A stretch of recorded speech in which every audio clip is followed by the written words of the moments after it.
नमस्कार भक्तों, आपका स्वागत है धार्मिक यादें चैनल पर।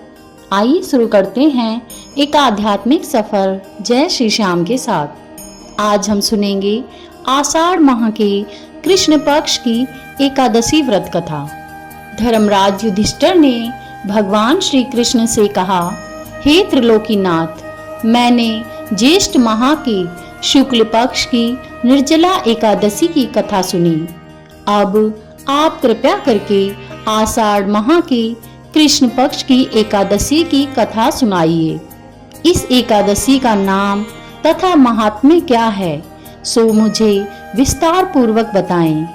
श्री कृष्ण ने कहा, हे पांडुपुत्र, आषाढ़ माह के कृष्ण पक्ष की एकादशी का नाम योगिनी एकादशी है। इसके व्रत से सभी पाप नष्ट हो जाते हैं। यह व्रत इस लोक में भोग तथा परलोक में मुक्ति देने वाला है। यह एकादशी तीनों लोकों में प्रसिद्ध है। इसके व्रत से सभी पाप नष्ट हो जाते हैं। तुम्हें मैं पुराण में कही हुई कथा सुनाता हूँ। एक समय कुबेर नाम का एक राजा अलकापुरी नाम की नगरी में राज करता था। वह बड़ा ही नेमी और धर्मी राजा था और भगवान शिव का उपासक था। आंधी आए, तूफान आए, कोई भी बाधा उन्हें भगवान शिव की पूजा करने से नहीं रोक सकती थी। भगवान शिव के पूजन के लिए हेम नामक एक माली फूलों की व्यवस्था करता था। वह हर रोज पूजा से पहले राजा कुबेर को फूल देकर जाया करता था। हेम माली अपनी पत्नी विशालाक्षी से बहुत प्रेम करता था। वह बहुत सुंदर थी। एक दिन हेम पूजा के लिए पुष्प तो ले आया, लेकिन रास्ते में उसने सोचा, अभी पूजा में तो समय है, क्यों न मैं घर चला जाऊं। घर जाने पर उसने अपनी पत्नी को देखकर हास्य विनोद करने लगा और उधर पूजा का समय बीता जा रहा था और राजा कुबेर पुष्प न आने से व्याकुल हो गए थे।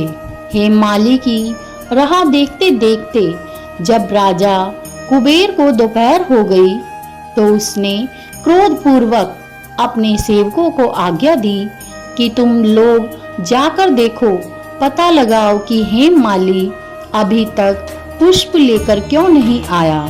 जब सेवकों ने उसका पता लगाया तो राजा के पास जाकर बताया, हे राजन, वह हेममाली अपनी स्त्री के साथ हास्य विनोद में है।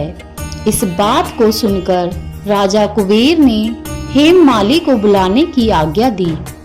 हेममाली राजा के सामने डर से कांपता हुआ उपस्थित हुआ। उसे देखकर राजा कुबेर को अत्यंत क्रोध आया। राजा ने कहा, अरे अधम, तूने मेरे परम पूजनीय देवों के भी देव भगवान शिव जी का अपमान किया है। मैं तुझे श्राप देता हूँ कि तू स्त्री के वियोग में तड़पे और मृत्यु लोक में जाकर कोड़ी का जीवन व्यतीत करे। कुबेर के श्राप से वह तत्क्षण में ही स्वर्ग से पृथ्वी पर आ गिरा और कोड़ी हो गया। उसकी स्त्री से भी उसका वियोग हो गया। मृत्यु लोक में आकर उसने अनेक भयंकर कष्ट भोगे, किंतु शिव की कृपा से उसकी बुद्धि मलिन न हुई और उसे पूर्व जन्म की सब बातें याद थी। अनेक कष्टों को भोगता हुआ तथा अपने पूर्व जन्म के कुकर्मों को याद करता हुआ वह हिमालय पर्वत की तरफ चल पड़ा। एक दिन घूमते घूमते मार्कंडेय ऋषि के आश्रम में पहुंच गया। वह ऋषि अत्यंत वृद्ध और तपस्वी थे। वह दूसरे ब्रह्मा के समान प्रतीत हो रहे थे।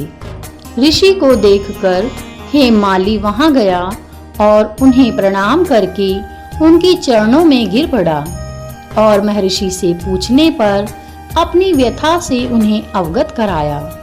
मार्कंडेय ऋषि ने कहा, तुमने मेरे सम्मुख सत्य वचन कहे हैं, इसलिए मैं तुम्हें एक उपाय बताता हूँ। आषाढ़ मास के कृष्ण पक्ष को योगिनी एकादशी होती है। इसका विधि पूर्वक व्रत यदि तुम करोगे तो तुम्हारे सब पाप नष्ट हो जाएंगे। महर्षि के वचन सुन हेममाली ने ऋषि को साष्टांग प्रणाम किया और उनके बताए अनुसार योगिनी एकादशी का व्रत किया।